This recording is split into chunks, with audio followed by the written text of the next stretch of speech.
So this is the nature of a human being.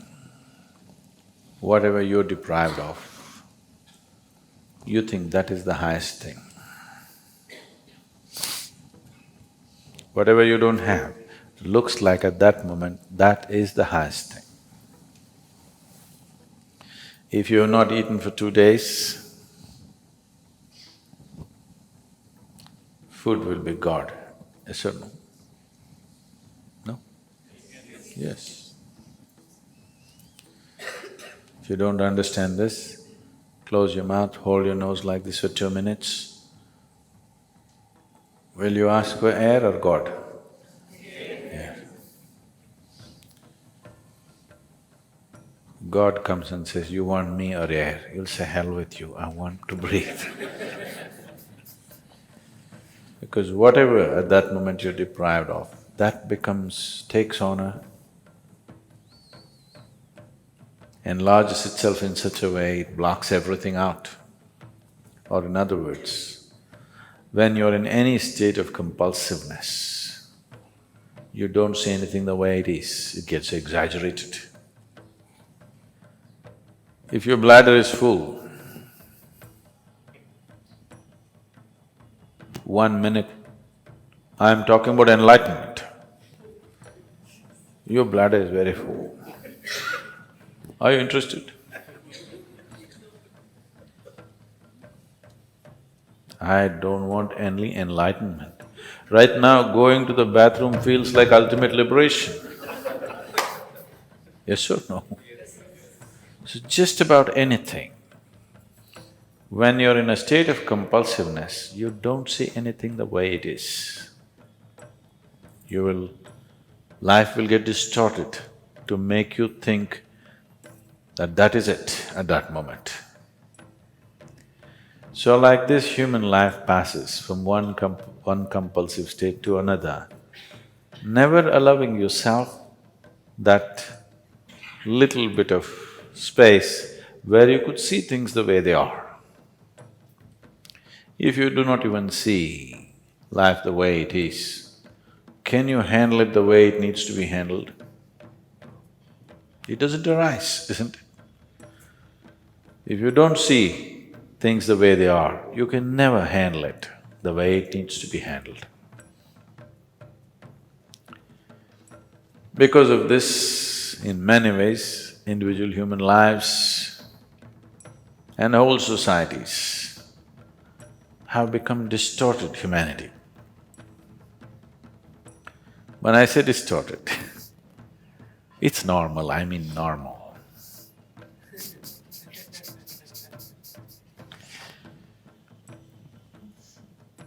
I was talking to a 14, 15-year-old kids in a school, and I couldn't believe that I was talking to about 11, 12 of them, young boys and girls. When something came up and I was just asking them what are they going to do next because they were in their 10th standard or something, they're only talking about finding a job and earning a living. I couldn't believe this because my whole life I never thought of earning a living. My dear father used to break his head, this boy has no fear in his heart, what will happen to him, what will happen to him? I said, not having fear is a problem? I thought fear is a problem. I never thought not having fear is a problem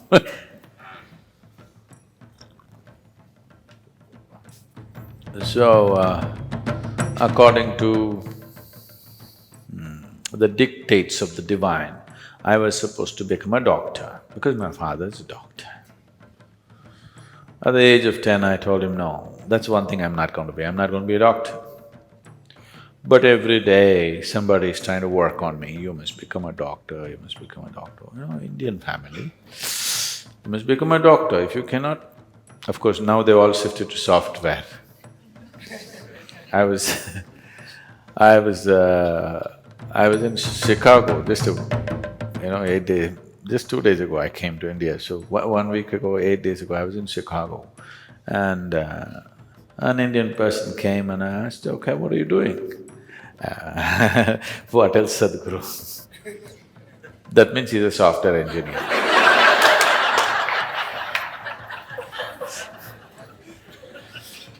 There was a time if you said what else, you were a doctor. Now if you say what else, it means you're a software engineer. It is not because they're phenomenally interested in human physiology they became doctors, not because have an electronic this thing they became a software engineer, just to earn a living. Is it not important? I'm not saying it's not important, all I'm saying is, even an ant, which is 1/1,000,000th of your brain, is capable of earning a living. What's your problem with such a big brain? Why I'm saying this is, this idea, this horribly limiting idea has been imposed into our youth that you must earn a living and that's the biggest thing. With this big brain, earning a living is actually a problem on this planet. I know everybody's been conditioned to believe that. It is not so, I'm telling you. It is not so. Earning a living is a petty thing for human consciousness, but unfortunately, whole humanity is investing all its energies and intelligence in just earning a living. If this one thing does not change in the world, I'm not saying one should not, all I'm saying is, it need not occupy the entirety of human consciousness to earn a living. If you put one little finger to work, it'll earn a living. It's capable, this is capable of that. All human genius has been smothered to death simply because everybody is thinking how to earn a living, how to earn a living. The moment they can earn a living, they will sit down and become fat.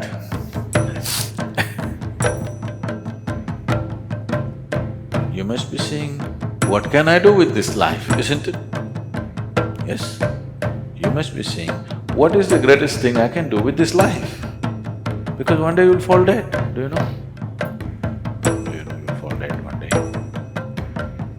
So before you die, whatever is the peak possibility for this life should happen, isn't it? I earn my living, I earn my living. This is a big pride. Why don't you see every insect, every worm, every bird, every animal, every creature on this planet is earning a living? What is there to be so proud of about I earn my own living? Everybody's earning their own living, isn't it? Only human beings are making a big issue out of it. Too big an issue. When I look at it, how human intelligence has been sacrificed at the altar of earning a living is unbelievable. How many things human beings could have done, how many incredible things they could have done, but instead of that, they're earning a living.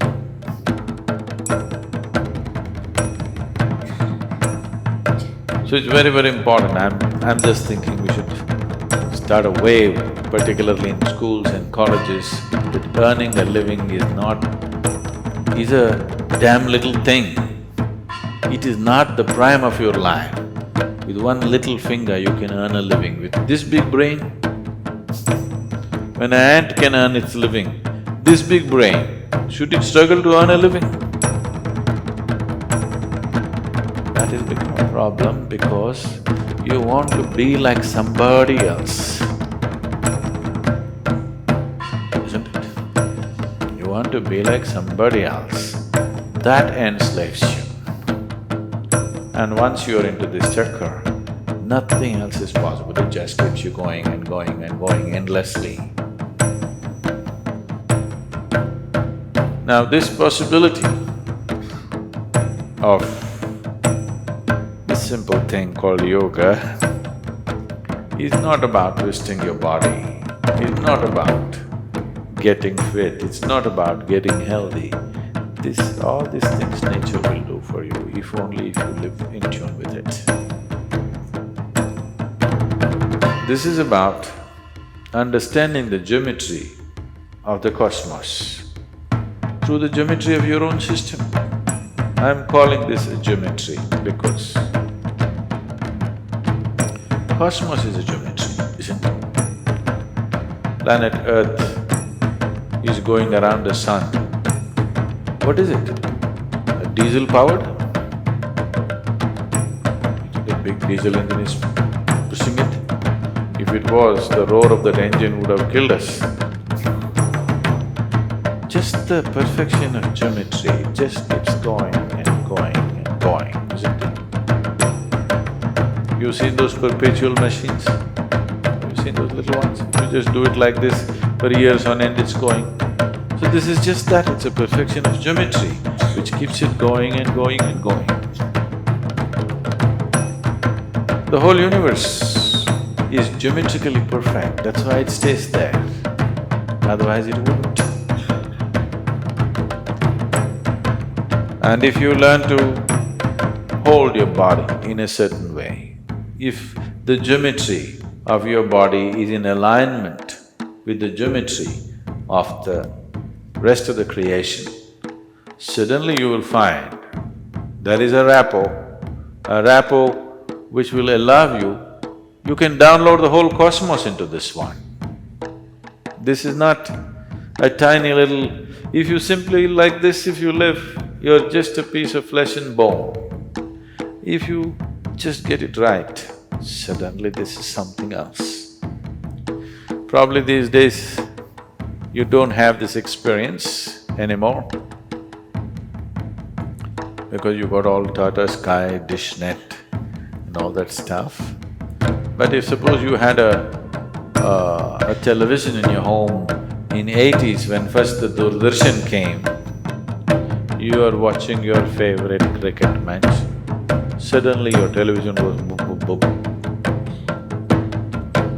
Then you climb up the terrace and there is one aluminum contraption. If you do like this, nothing will come. If you do like this, nothing will come. You just get into the right place. The world pours into your sitting room. This is just like that. If you learn to just hold it right, the whole cosmos will pour into you. So, this is engineering yourself. Does not mean engineering yourself to breathe little better, to be little more healthy, no. This is about realizing the full potential of what it means to be human.